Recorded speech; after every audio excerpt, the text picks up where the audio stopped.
دلدار کو کمرے میں بند کر کے باہر سے لاک لگا دیا۔ 3 مرد اور 2 عورتیں تھیں۔ اماں سے کہنے لگے، دیکھ اماں، تو نے اپنی زندگی خواہ مخواہ عذاب بنائی ہوئی ہے۔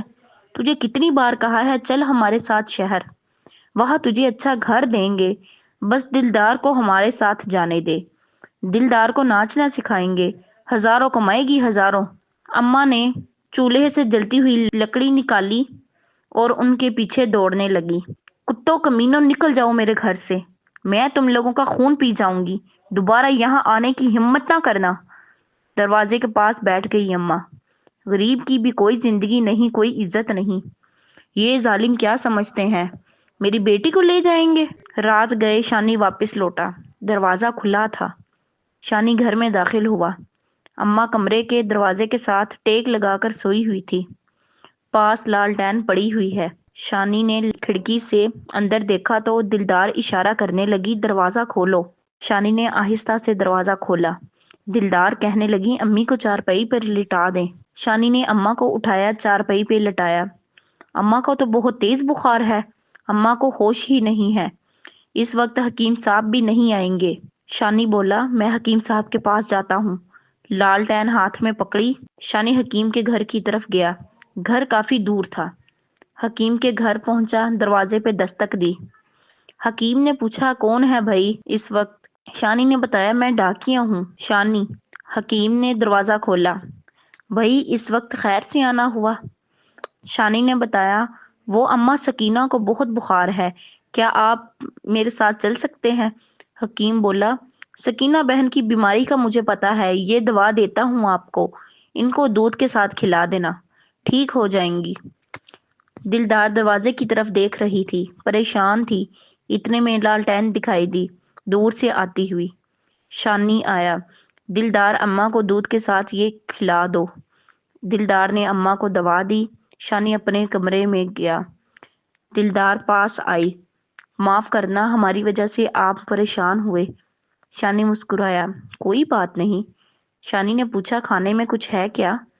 دلدار آہستہ سے بولی، آج سارا راشن ختم ہو گیا تھا، کچھ نہیں بنایا کھانے میں، بس دودھ پڑا ہوا ہے۔ شانی بولا، اچھا دودھ ہی لا دیں۔ موسم آج کافی خراب تھا، بہت تیز ہوا تھی، بادل گرج رہے تھے۔ جی تو سامعین محترم، یہ تھی ہماری آج کی ایپیسوڈ۔ اگلی ایپیسوڈ میں کیا ہونے والا ہے؟ کیا دلدار کی زندگی میں نئی محبت جنم لے گی؟